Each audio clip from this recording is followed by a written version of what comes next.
capítulo de los agradecimientos. Agradecer a Álvaro, que es con quien me pidió que hiciéramos esta conferencia en este aniversario, en esta Semana Cultural. Por tanto, agradecemos la confianza. Tanto el Centro Espírita de Ponent en Benavent de Segrià, Lleida, como yo mismo. Es un trabajo de equipo, de todo el equipo del Centro Espírita de Ponent, y por tanto, gracias por habernos invitado. Como es el momento de los agradecimientos, pues, y las presentaciones, me llamo Javier y soy un trabajador espiritual, nada más. Llegué al espiritismo de la mano de Rafael, del Centro Espírita de Ponent, y él me inició, me explicó. Posteriormente también inicié estudios de mediunidad y conjugamos los dos centros. El Centro Otto Sunieram de Tárrega y su director David Stany, y con el Centro de Ponent. Y así hemos pasado estos 8 años. Han sido 8 años intensos. Y agradezco a los dos centros, ya digo, y a David Stany, junto con los demás compañeros de aquel grupo, pues su ayuda. Porque cuando empiezas a desarrollar mediunidad, ya sabéis lo que pasa, ¿no? Y hechos estos agradecimientos y todas esas cosas, pues que salen del alma, iniciamos lo que es propiamente dicho, la explicación que hablaremos hoy. Hoy hablaremos mucho de un territorio, hablaremos mucho de una zona determinada de Europa, hablaremos de Francia.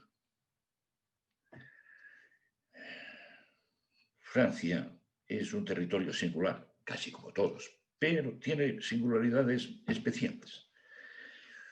¿Por qué? Pues tal vez sea por el paso de civilizaciones que han marcado su forma de ser, no lo sé. Desde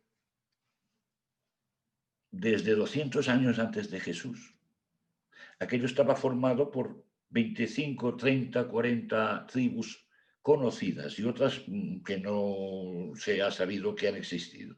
Entre ellas los traveros, los lingones, los helvecios, los leucos y hasta los parisis, que dieron nombre a la ciudad de París.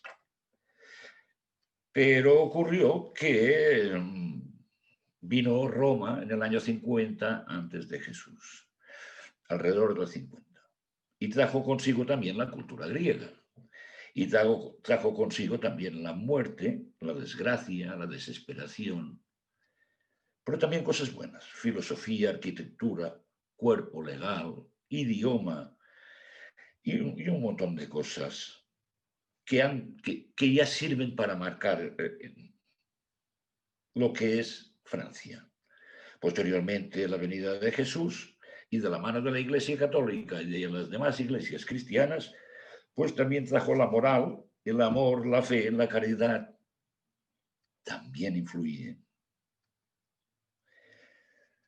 Bueno, pues cayó Roma y vinieron los godos, los suevos, los alanos y los vándalos del norte, de la Germania, y también influyó esa invasión. Y también otra de la que se habla poco, muy poco, pero que existió. En el 611 de nuestra era, los musulmanes invadieron la península. Y en el 732 ya estaban en mitad de Francia, en Poitiers. Es decir, sí que pasaron, y pasaron durante 25 años. Pero ocurrió que hubo una batalla, la batalla de Poitiers, y Carlos Martel, que gobernaba las tropas del norte, derrotó a Abd al-Rahman ibn Abdallah, con lo cual tuvieron que volver a la península ibérica. Todos esos hechos marcan un territorio. Pero ya nos acercamos pues al siglo XIX y en un periodo de unos 120 años, desde 1789 a, a 1920, 25, 28, pues van 100 y pico de años. Un siglo que ha venido a llamársele el siglo de las luces. No sé si tanto por la cuestión eléctrica o porque hubo mucha riqueza de todo tipo de invenciones intelectuales y demás. Pero aquel territorio del que hablamos, Francia, en esos 120 años, la cifra da igual, en esos 120 años tuvo convulsiones muy importantes. Pues el 5 de mayo de 1789 cae la monarquía absoluta. No, sí, la Revolución Francesa y cae la monarquía absoluta. Después monarquía constitucional, después Primera República, después Napoleón, después Segunda República, después Tercera República, después la Guerra Franco-Prusiana y la Primera Guerra Mundial. Hemos hablado de muchas caídas de gobiernos y repúblicas y monarquías, y en medio hubo mucha muerte, mucha desgracia y mucho sufrimiento. Pero fijémonos cómo es este territorio que en medio de tanta amargura es capaz de crear poetas, filósofos, pensadores, no sé, voy a decir unos cuantos, pero muy pocos. Víctor Hugo, Balzac, Tocqueville, Lamartine, Rousseau, Julio Verne, Ampère, Émile Zola, Kardec, Alexandre Dumas, Baudelaire, Lamennais, Voltaire, y así la lista sería mucho más larga. Por tanto, estamos hablando de esa Francia. Hemos hablado de eso porque esto es importante. Será importante después porque eso marca el carácter de las personas y de cómo son. ¿Y qué siglo se vivió en esa historia que estamos contando?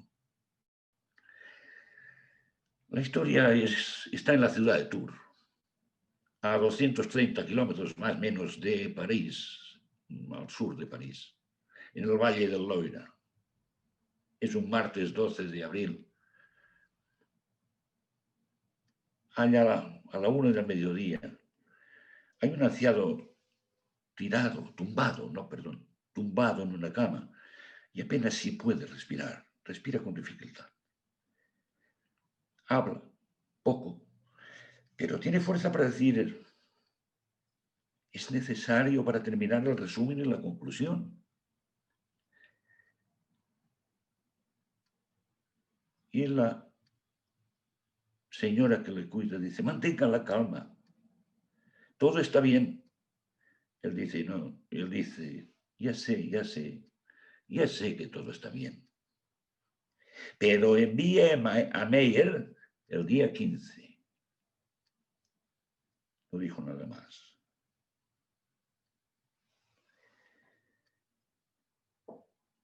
No dice nada más. Se queda con la vista fija. ¿Quién es este anciano? Está mirando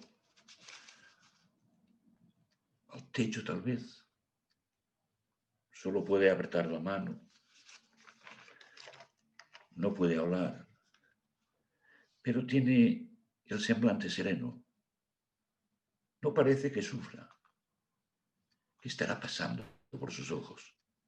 ¿Qué es lo que ve o lo que intuye? ¿Qué es? Tal vez, si hacemos un esfuerzo, tal vez podamos verlo, ¿no? El anciano tal vez ve el año 1845 y una región de Francia que se llama la Alsacia-Lorena, muy bonita, tal vez ve un hombre que se llama Joseph, que es oficial de pedrería, un hombre fuerte, joven. Oficial de pedrería quiere decir cantero. Cantero que rompe la piedra, que sabe las vetas, que sabe los secretos, porque le viene de su padre, François, de su abuelo y más para atrás no lo sabemos. Pero Joseph es fuerte y, bueno, al final necesita formar una familia, ¿no? Conoce a Anne-Lucie, que es la hija de Francisco o de François, y se enamoran y la piden matrimonio. Y el enlace, el casamiento se hace el día 3 de abril de 1845. Bueno, al cabo de 10 meses, fruto de los amores de Anne-Lucie y de Joseph, nace un niño el 1 de enero de 1846 en Foug, cerca de la localidad de Tours. Allí residían. Y como todas las familias, el abuelo que le vaya a poner François como yo, el otro que le quiere poner no sé qué, el otro. No sabemos a quién se le ocurre decir, tiene que ser un nombre fuerte, porque va a ser cantero. Y este se ve fuerte y valiente. Entonces va a ser cantero y tiene que llamarse un nombre fuerte. ¿Qué se llame León? ¿Os parece? Sí. Hoy, León Denis. Fantástico. León Denis. Ahí tenemos el hombre. León Denis. ¿No suena algo de Hipólito León, Denis Art? Bueno, esa será una historia que viene después. Bien, el niño va creciendo, pero la construcción, la pedrería, como hemos dicho antes que hubo muchas revoluciones, porque no es por casualidad que pasan las cosas, pues de repente cae la construcción y el hombre ya no se construía. Él no se desanima y crea su propia empresa de construcción. Es un hombre fuerte, es valiente, no tiene miedo a la vida. Es un oficial del cuerpo de bomberos de la comunidad y ha hecho cosas heroicas para salvar gente. Tiene muchas cualidades, pero es un tanto incorrecto en sus hábitos más particulares. Y el niño va creciendo y Anne-Lucie, su amante, su amantísima madre, pues es la que lo educa y lo cuida más. Las cosas no van bien en la familia. Ya en traslado, desconocemos por qué, se trasladan a Estrasburgo. Y el padre entra como empleado en la Casa de la Moneda. Mientras el niño va a la escuela del señor Haas. León ya inicia sus primeros estudios. Su madre le ha enseñado los rudimentos primeros del alfabeto y a contar. Pero el salario del padre es un tanto insuficiente a medida que va pasando el tiempo. Y el niño pues ya tiene 10 años, ya puede ayudar, porque esto no puede ser, y se va a trabajar con su padre. Y con sus pequeñas manos tenía que sacar las láminas de cobre. Se hacía daño y sufría. Pero era una ayuda en casa, necesitaban ese dinero. Pero en 1857, la Casa de la Moneda terminó su trabajo de refundición de la moneda. Atención, seguramente que hubo un cambio que ahora no vamos a analizar. Pero hubo cambio político y había que refundir. Y se quedan sin trabajo. La vida no es fácil para esta familia. Pero parece que algo los ayuda por algún lado, porque encuentra trabajo en una compañía que se llama la Compañía de Ferrocarriles del Sur. Y lo mandan allá como empleado en la estación de Morse, en las Landas. Eso es al otro lado de Francia. Las Landas, región de la Nueva Aquitania, se lo llama la Costa de Plata y está en el sudoeste, ya pegada casi a los Pirineos, y tiene tiene mar, es decir, con playa al Atlántico. El niño allí recomienza sus estudios interrumpidos. Y él le gusta mucho estudiar.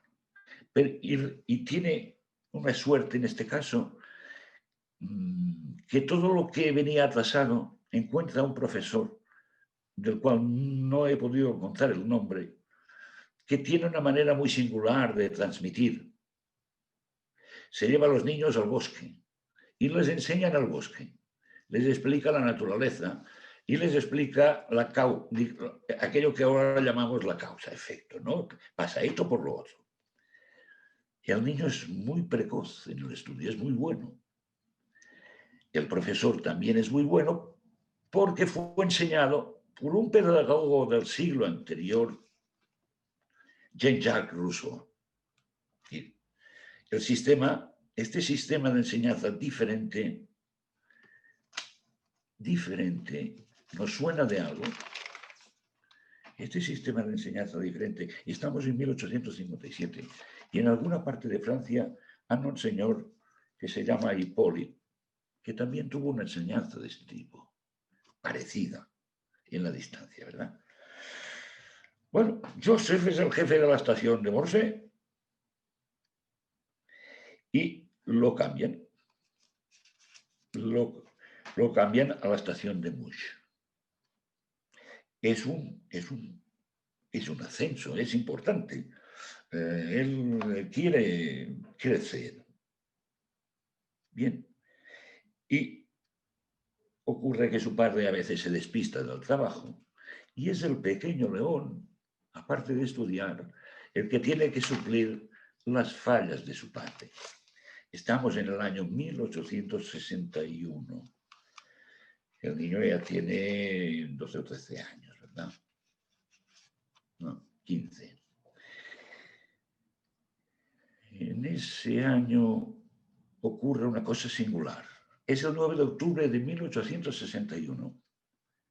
Y lejos, un tanto lejos de las Landas, de donde están, en la ciudad de Barcelona pasa una cosa. Se queman 300 obras espíritas. Y uno dice, ¿y por qué queman 300 obras espíritas? Pues es un auto de fe.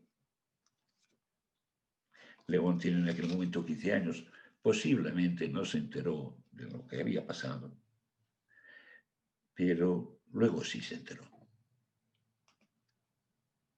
Mientras tanto, es diciembre de este mismo año, 1861.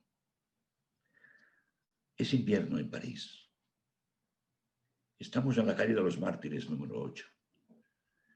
Y allí hay un hombre que ya a estas alturas ya usa su seudónimo, se llama Allan Kardec. Y a través de la mediunidad del señor A, se interesa, porque está muy preocupado. Está preocupado por el auto de fe de Barcelona que había pasado hacía 2 meses.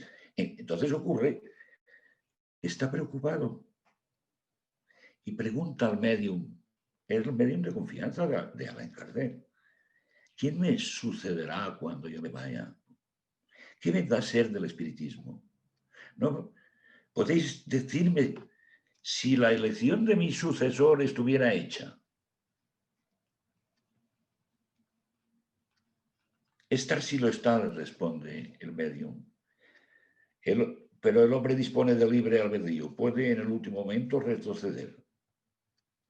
Él se revelará cuando llegue el momento.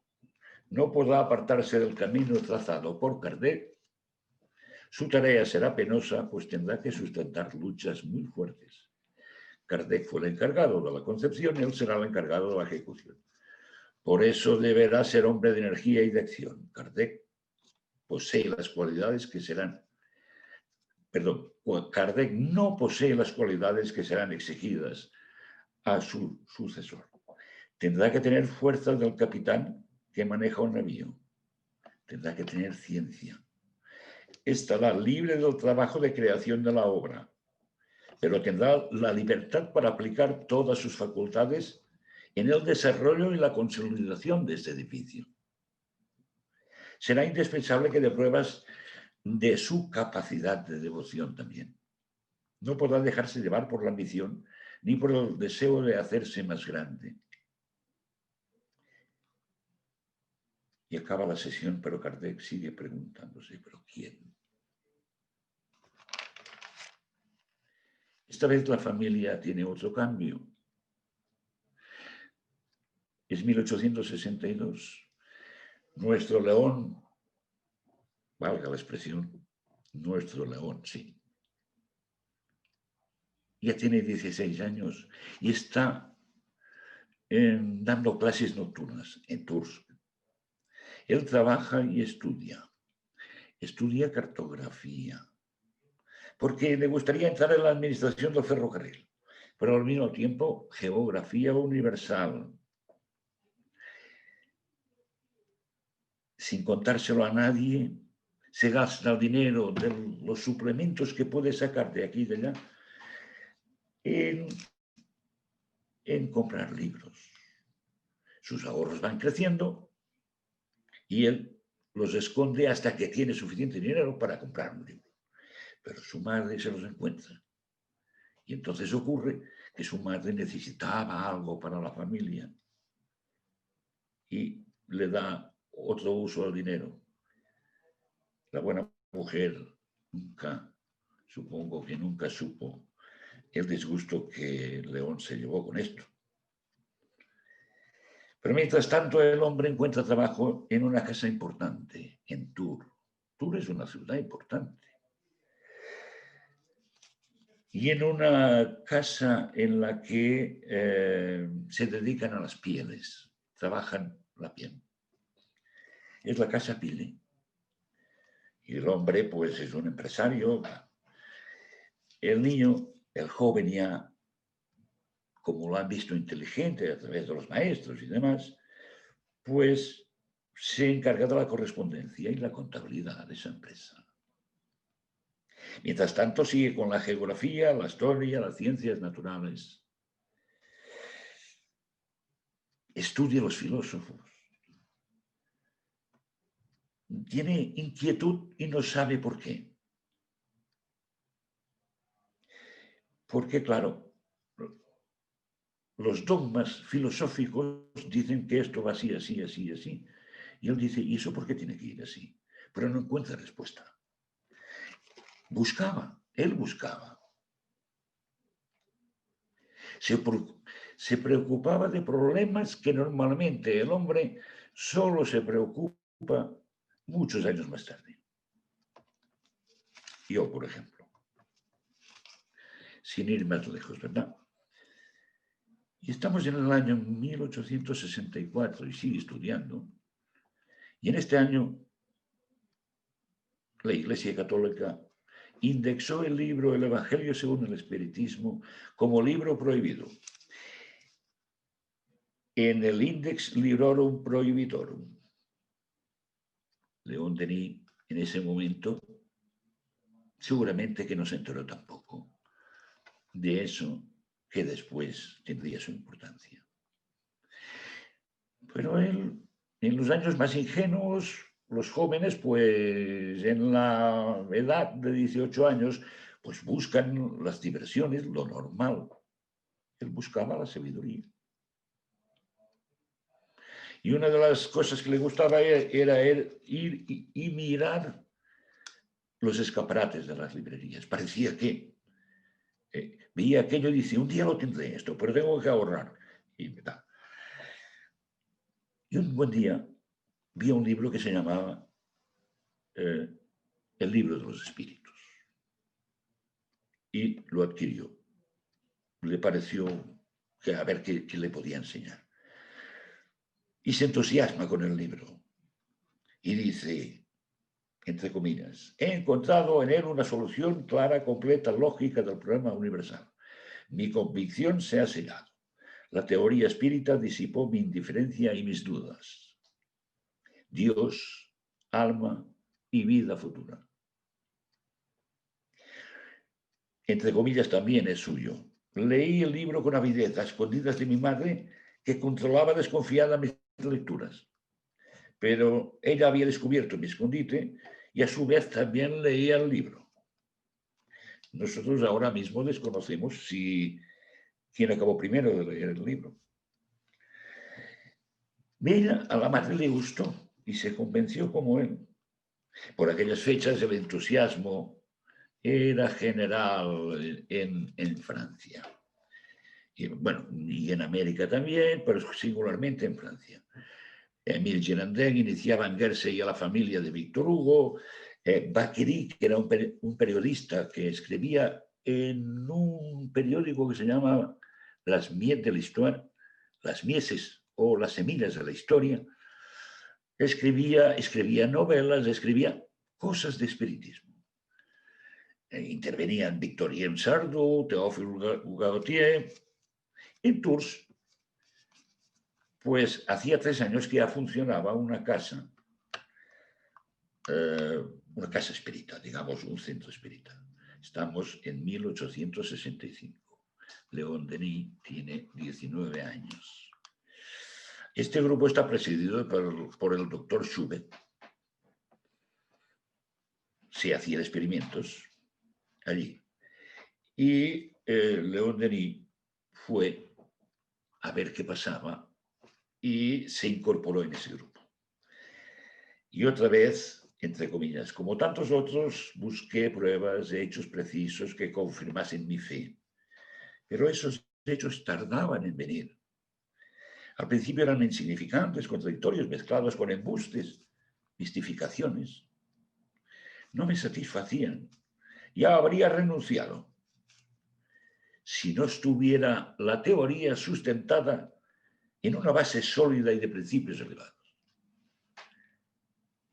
Y más adelante comenta, parece que en efecto lo invisible quiere probarnos, medir nuestro grado de perseverancia, quiere exigir cierta madurez de espíritu antes de revelarnos sus secretos. ¿Os suena de algo eso? Bien.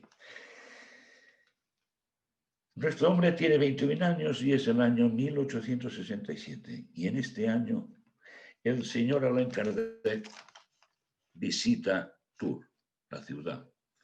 Tiene unos amigos allí y, caray, viene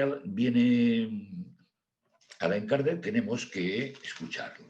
Alquilan un local en la calle Paul-Lovy y piden permiso para hacer la reunión espírita.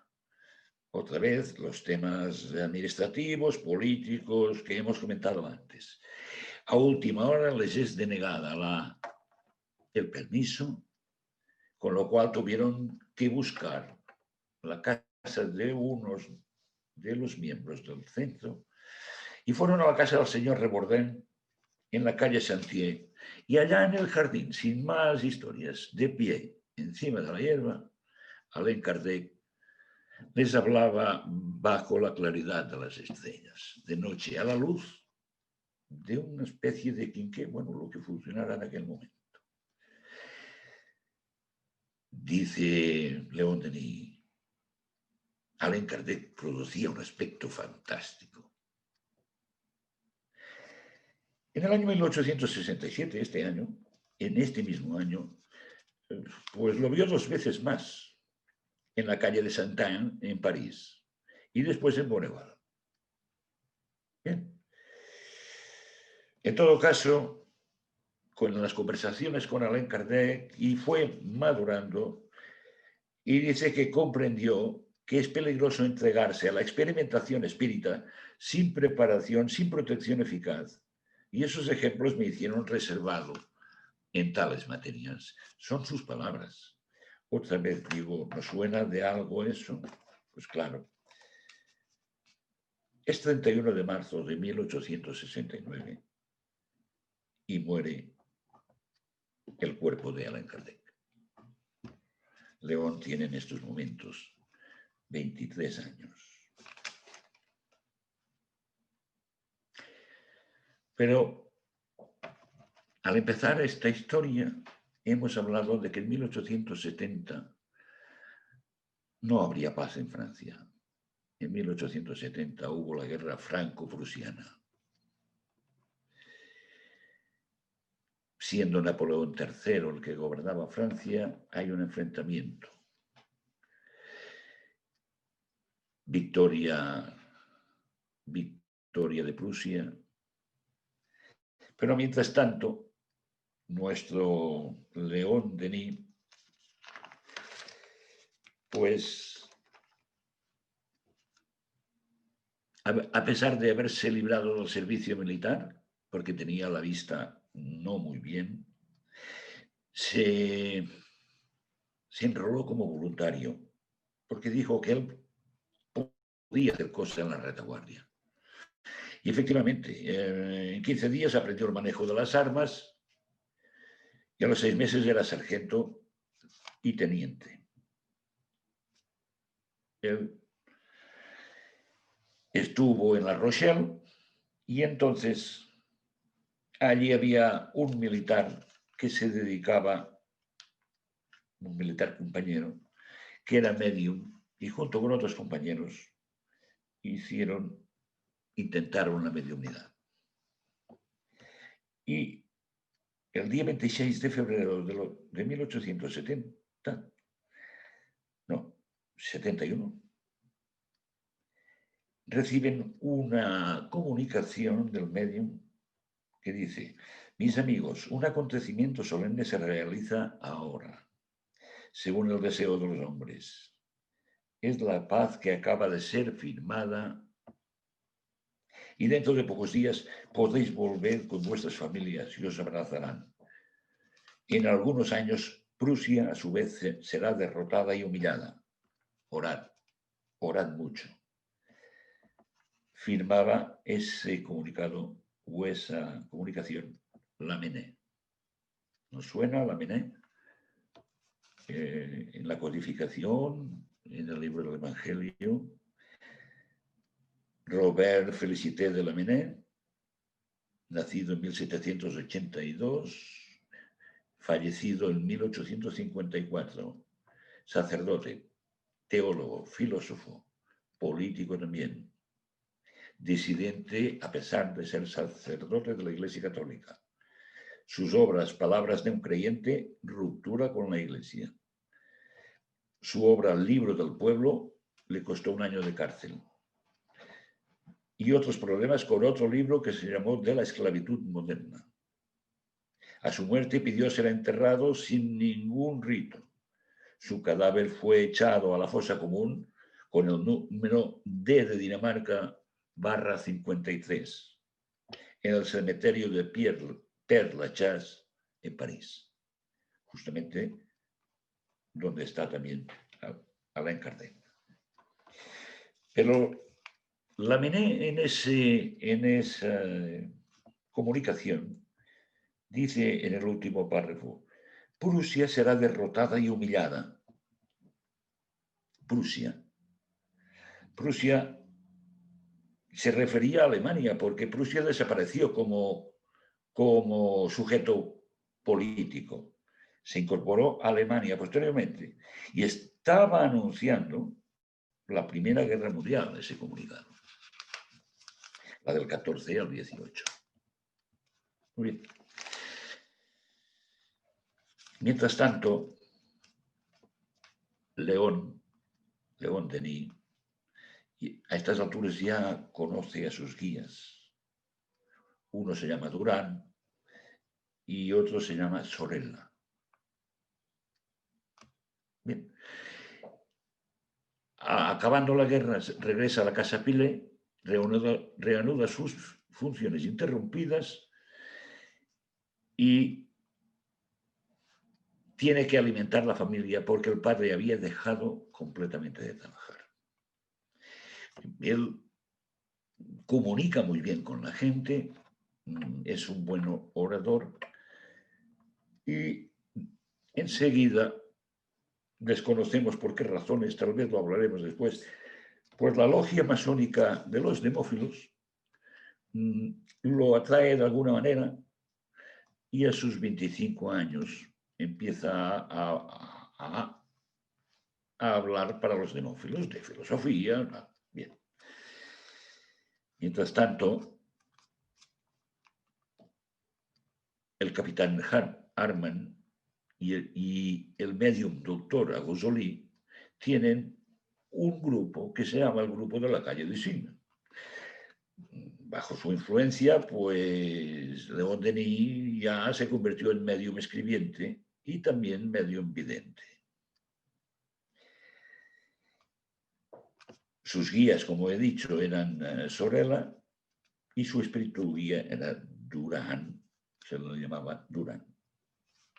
También practicaba León Denis la psicografía.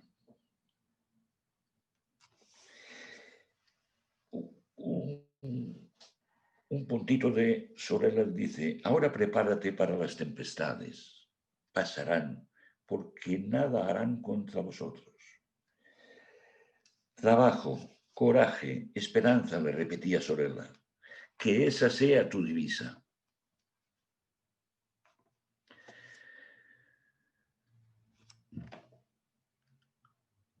El 17 de marzo de 1876, él da una conferencia sobre materialismo en sesión privada en la logia de los demófilos. El otro discurso anterior había hablado de patriotismo y en otro discurso más anterior había hablado de espiritismo. Le llaman de casas particulares donde se juntan gente y da charlas particulares y para la orden de los masones de la logia de los demófilos. Son ejercicios de elocuencia en los que él va aprendiendo. Habla de espiritismo, de religión natural, de familia, Dios, alma, habla de vida.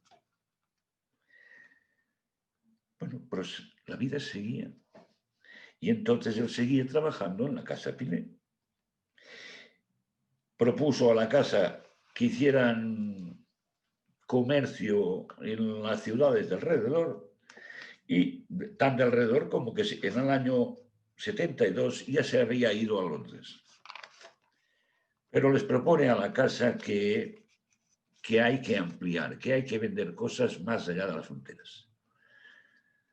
Y el 27 de septiembre de 1876, él inicia un viaje que lo lleva a Suiza. Y allí conoce Ginebra, Lausana, los Alpes suizos, el enorme espejo líquido del lago alemán. Le encanta porque le gusta la naturaleza. Pasa de Suiza, pasa a Milán y está en la bella capital lombarda, pero Venecia le llama. Tiene una debilidad por Venecia, no sabe por qué. Estoy aquí, no estoy tan lejos, no tengo que ir a vender nada a Venecia, pero voy a ir a Venecia. Y va a Venecia. Y sigue la ruta por el lago de Garda y se va, ve Verona y se va a Venecia. Y allí, pues en el Palacio Ducal, como le encanta la arquitectura y la cultura, ve las obras de Tiziano, Tintoretto, Paolo Veronese, y escribe un telegrama a sus padres y dice: Hotel de la Luna, queridos padres, ver Venecia y luego morir, dicen los italianos. Entonces ya puedo morir, ya he visto Venecia.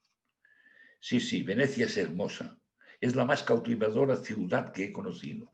Qué bueno es vivir aquí. Va a la plaza de San Marcos, nunca olvidaré Venecia. Al día siguiente ya regresó a Milán, luego en Mentón, luego fue a Livorno. Estamos a finales de octubre y él vuelve a casa. Inicia en el año 1876 otro viaje. El León Denis fue un gran viajero por los temas de trabajo y demás. Esta vez quería ver Túnez. Baja a Túnez, también Argelia. Visita Argel, la Caixa, la Brinda, el Sahel. Y tiene que venir por Italia. Y el día 15 de diciembre se embarca en un barco que se llama Marco Polo, se sube al barco y atraca en Nápoles. Y la visita obligada a Pompeya. Todo esto al mismo tiempo que ir a vender las cosas que le tienen preparadas. Eso no eran vacaciones. Le gusta andar por la montaña. Fue a Sicilia, a Catania, a Taormina, a Messina y a Roma. Y le encanta la Vía Appia. La primera visita a la Basílica de San Pedro. En Roma, el Foro, el Museo Vaticano, la Capilla Sixtina, el Valdevere, pero tiene que seguir la actividad comercial. Y se despide de Roma con una frase, dice: adiós, reina de la triple corona. Quien te ha visto lleva siempre grabado en su recuerdo un momento de la belleza del mundo.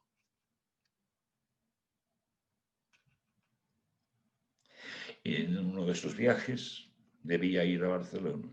El turismo era para él recorrer todo el país, vender pieles, comer al lado del camino. La comida no le preocupaba nada. Comida frugal y agua. Y le gustaba el bosque. Y un día ocurre una anécdota en el bosque de Chinon.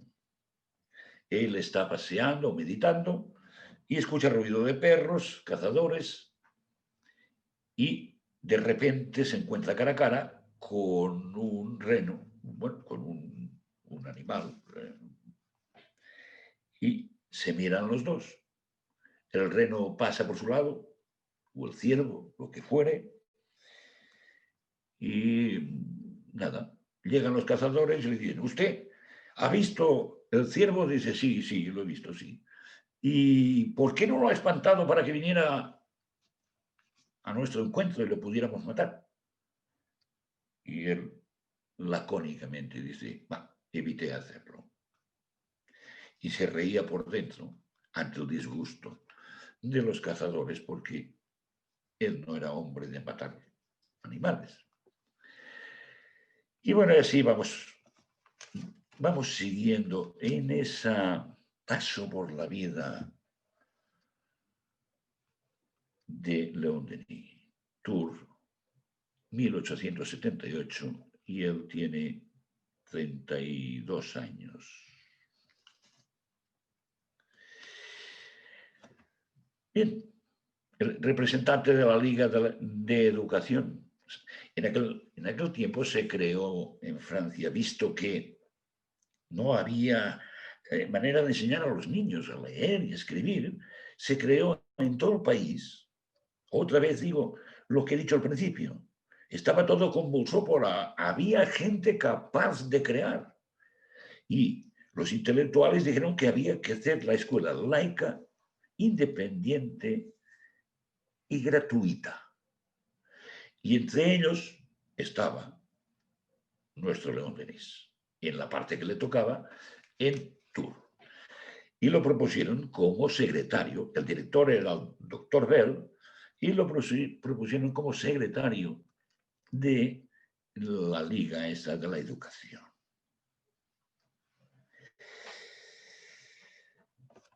Así pues, llega un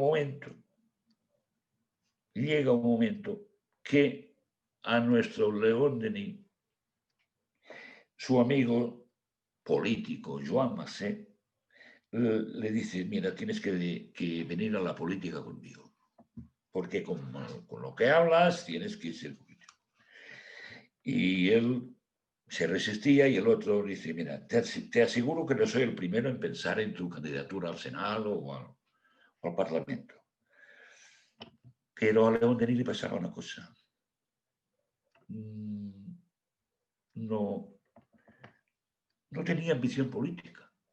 No necesitaba la política. Él tenía ambición de conocer, de crecer. Pero nunca se dedicó a la política. Pero hubo el intento por parte del señor Joan Massé.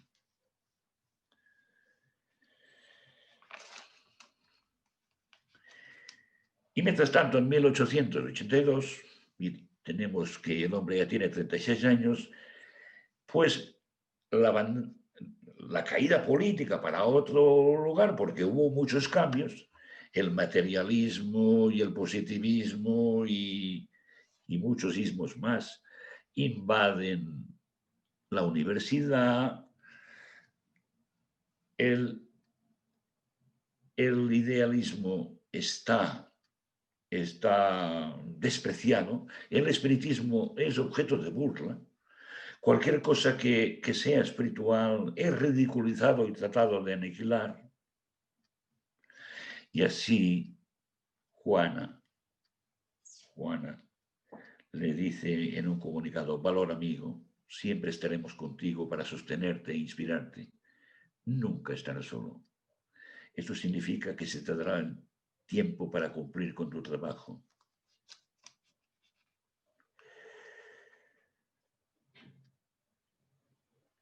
Mientras tanto, él tiene 35, 36 años, se ve disminuido en sus dotes físicas. León Denis tenía un par de problemas, uno de ellos en la vista y otro en los pulmones. Le costaba respirar, pero eso vino un poco más tarde. En estos momentos no todavía. Mientras tanto, se dio a conocer su padre espiritual. Decimos que teníamos 2 guías, pero el padre espiritual fue Jerónimo de Praga. El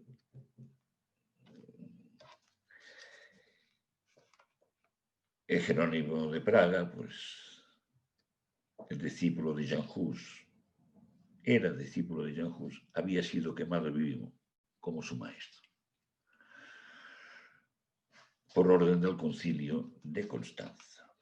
Pues se convirtió en su padre espiritual y le decía: valor, la recompensa será hermosa. Debes comenzar la lucha que tus guías te habían anunciado. Y él sigue, pues. Y así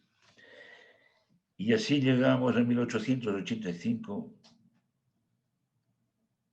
y hay un comunicado, una comunicación de su padre espiritual, Jerónimo de Praga. Dice: hijo mío, es preciso difundir por todas partes la vida y la luz. Ve donde te llamen.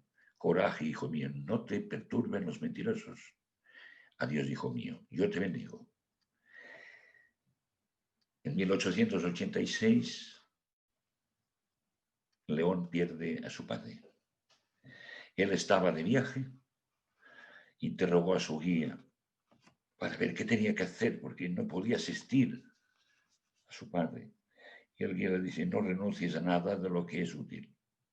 El futuro te mostrará claramente lo que tú debes hacer y las fuerzas necesarias te serán dadas para completar tu misión. Jerónimo de Praga afirma. Entonces pasa a vivir con su madre en el apartamento de la clase de la Plaza Prebendo, Y en 1889 se produce el Congreso Espiritualista Internacional. Atención, que he dicho espiritualista.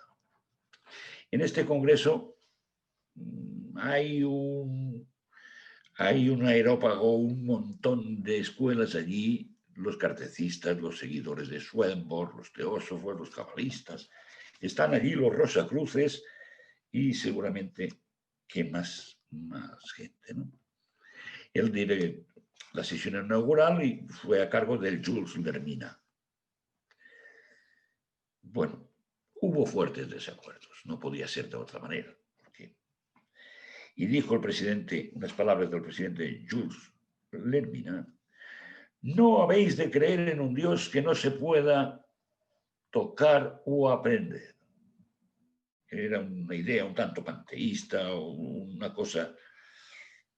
Entonces el orador tuvo una indisposición, no podía continuar el discurso. Inmediatamente León Denis toma la palabra y, frase corta: ellos se han esforzado por dar a conocer en Francia un espiritismo positivista, una doctrina seca y fría que no tiene nada en común con el espiritismo. No se cortaba nada. Cuando hablaba con autoridad, pero sin chillar. Es decir, sabía encontrar el equilibrio, pero no se cortaba nada.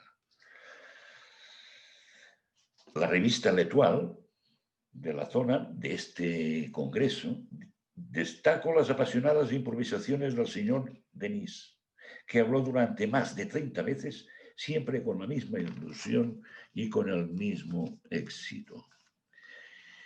Y ya le llaman a Palacio. Estamos en 1892, tiene 46 años. La duquesa de Pomar, pues lo llama a Palacio y allí van las personas más notables de París. Y su guía, desconozco cuál es, Sorella o Durán, le comentan, porque él no quería ir. Le dice, mira, ve, las dificultades para convencer son más grandes, le respondieron. Pero el éxito, cuando se logra, satisface más que en otros ambientes más sencillos. Con lo cual, el 7 y el 14 de 1893 volvió a dar 2 conferencias y entre los asistentes pues estaban duqueses, varones, marqueses, académicos, escritores, artistas, etcétera, etcétera. Y así llegamos al año 1900, cuando se organiza el Congreso Internacional, Congreso Espiritista, esta vez internacional. León Denis fue nombrado presidente efectivo. Y allí estaban Victoria Sardou, Russell y Wallace y Aksakov. De hecho, León Denis condujo los debates del Congreso, bueno, marcó, digamos, la línea de este Congreso. 1903. El señor León Denis tiene la honra de llevar a vuestro conocimiento la muerte terrestre de la señora viuda de Denis, su madre, Anne-Lucie Loubet. Su alma se desprendió el día 17 de noviembre de 1903. Denis entonces contrató a una asistenta para cuidar de la pequeña casa. Solo exigió respeto para sus papeles, sus numerosas notas manuscritas, sus cositas. Y por eso la duquesa de Orchard siempre le llamaba el hombre de los papelitos, porque todo lo apuntaba. Recuerda, decía, en los últimos días de su vida mi madre me veía siempre cerca de ella en Tours. Aunque yo estuviese lejos, ella me veía allí. Y así viene 1905 y nos acercamos al Congreso de Lieja.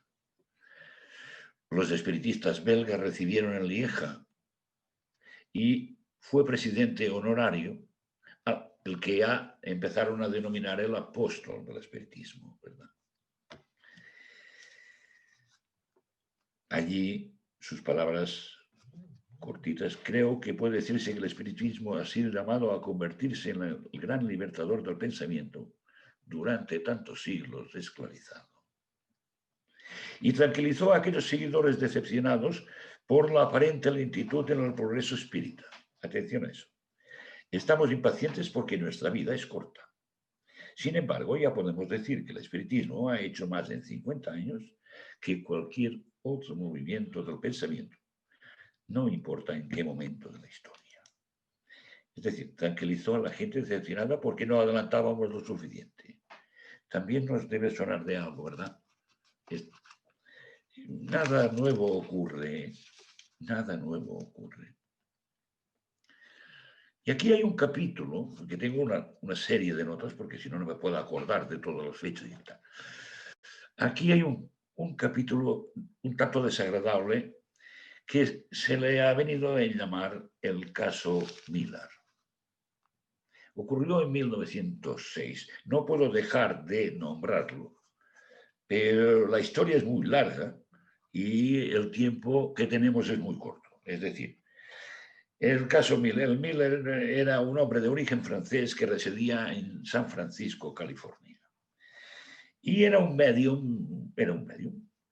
Pero el hombre en su mediumnidad hacía cosas que se salían de lo común y cobraba por hacerlas y empezaron a intervenir los periódicos y decían que esto sí era espiritismo.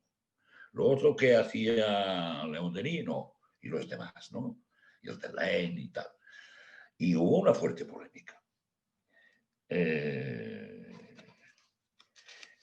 Pues hasta que al final León Denis tuvo que intervenir y en un par de notas de prensa, a su manera, digamos,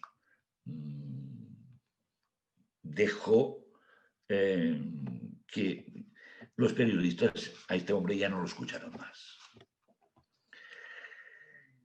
Y así llegamos, bueno, en 1908 se le hace una operación a la vista. Desconocemos más detalles, pero hay una intervención por algún motivo. Y aparece el Congreso de Bruselas a los 64 años ya.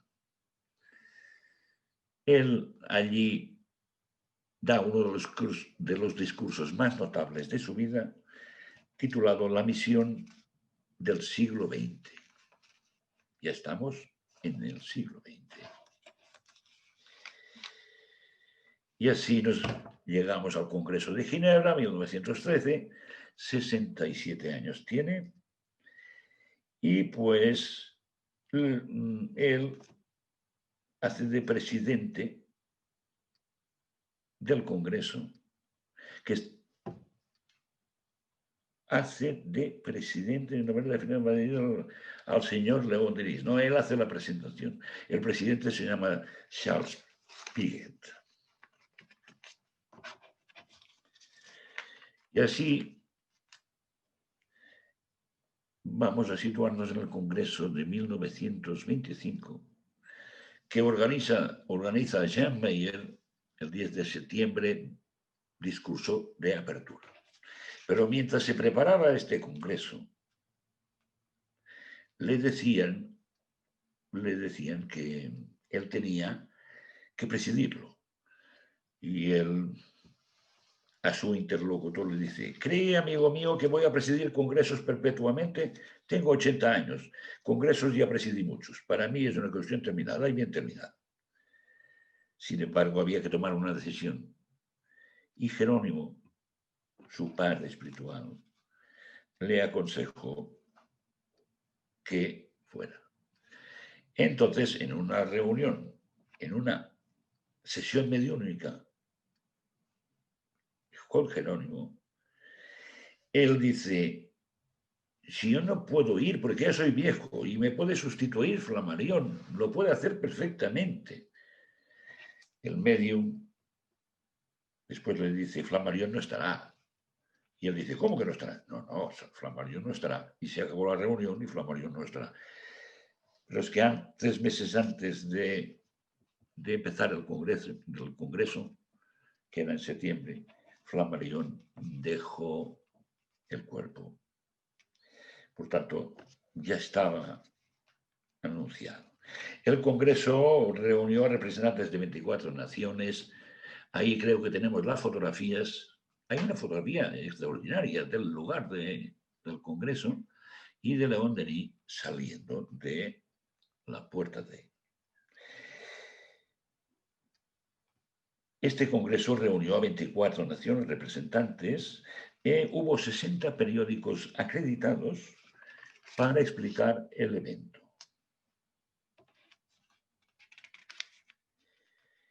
Pasan 2 años, él se va recluyendo en casa. Es el 5 de abril por la tarde. La señorita Boumard, que era su secretaria en los últimos 10 años, pregunta: ¿cómo se levantó esta mañana el señor Denis? Y él le contesta: veremos eso más tarde. Ya que estás aquí, por favor, corrígeme esas pruebas para llevarlas hoy mismo por la tarde a la tipografía. Mientras trabajaban, la señora Boumard y Georgette, que era la cuidadora, comentaban entre ellos: creo que está resfriado, sería bueno llamar al médico.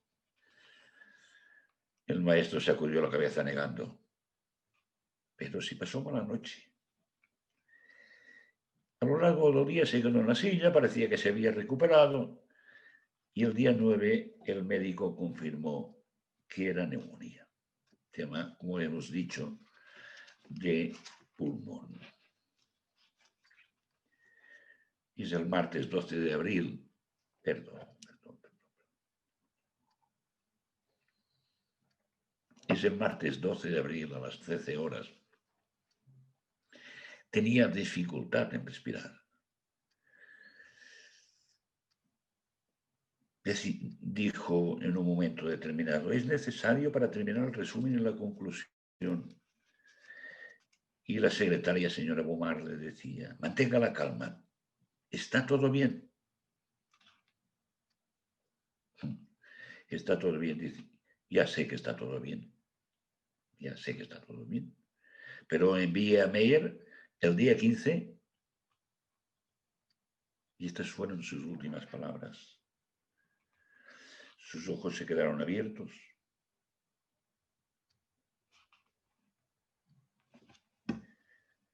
Y hasta aquí hemos llegado en este viaje de vuelta. La misión terrenal de León Denis había terminado. Estamos al lugar de donde partimos. Mientras se oía el volar de unos pájaros,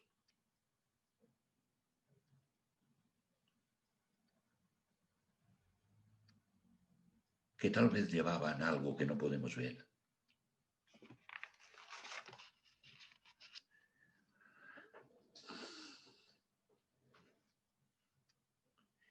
Bueno, y el funeral tuvo lugar el 16 de abril y fue enterrado en el cementerio de la Salle de Tours.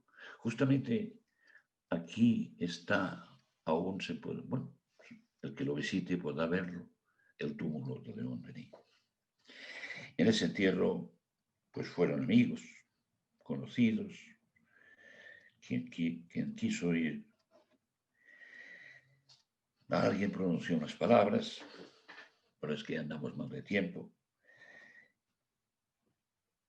Tiraron un ramo de siempre vivas a la tumba.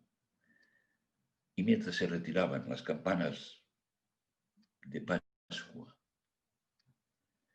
las campanas sonaban porque era sábado santo, sábado de resurrección, o tal vez de reencarnación. Claro. Y así estamos, que casi ya vamos llegando al final, pero queda una parte en la que somos todos llamados.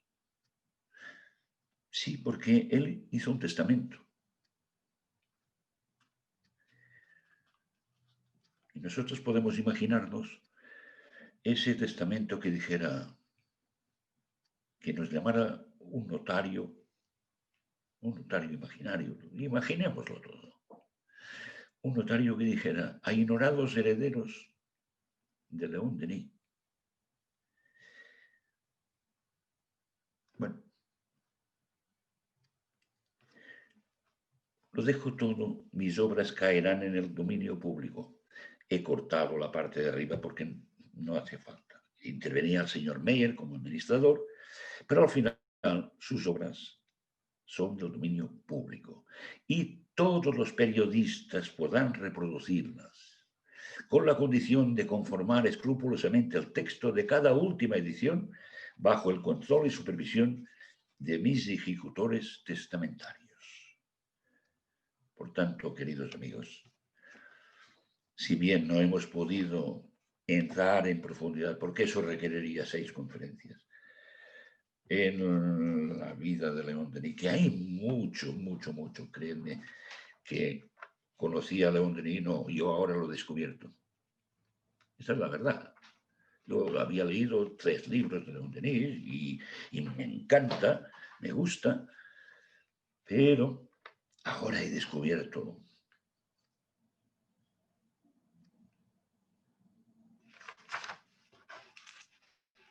la esencia. Digamos, ¿cómo os lo diría? Digamos que he aprendido a quererlo. He aprendido a quererlo. Y así acabando,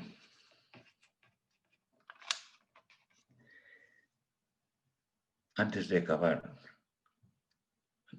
eso, quería dejar en el aire pensamientos acerca de León Denis.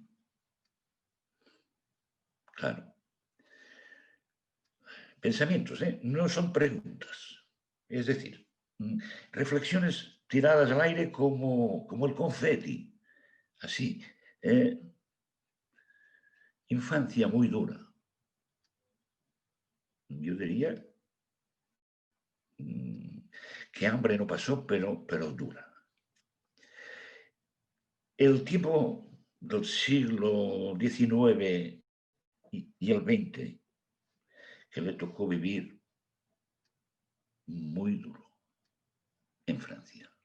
Muy duro. Por eso hemos pasado por aquel tema político que he explicado al principio, porque si no, no se comprende. Si no, cuesta de comprender. Había muchas dificultades. Por tanto, en la Francia esa. Luego, León Denis no se casa. He obviado alguna página porque veía el tiempo en Germán. Sí que tuvo una historia con una chica, se querían, pero él se hizo algunas preguntas y dijo, a ver, ¿cómo voy a cuidar a mis padres? ¿Cómo voy a vender las pieles viajando tanto? ¿Cómo voy a dar las conferencias? Y a estas alturas ya estaba comprometido con el espiritismo. ¿Cómo? Y si luego tengo una mujer y tengo hijos, ¿cómo hago todo esto? Y eligió lo que eligió. Pero es que León Denis no tuvo universidad. Hay alguien que dice, no, si es que este es autodidacta, sí, sí, como si fuera un menosprecio. Para mí es una cosa buena, es un autodidacta. No tuvo universidad. Luego está el tema de la logia masónica, que duró entre 10 y 15 años. En los primeros años hubo más conferencias y luego él se fue apartando por el tema, porque claro, él entraba en la materia espiritual y el crecimiento, dejando atrás el materialismo y el positivismo, y la logia no. Entonces él se apartó, sencillamente se apartó. Y hasta aquí, esos han sido 4 cosas a bolígrafo que tengo aquí dejadas al aire. Y aquí os agradezco la paciencia que habéis tenido. Si no os habéis dormido, habrá sido un éxito. Y entonces os doy las gracias por tanta amabilidad al grupo León Denis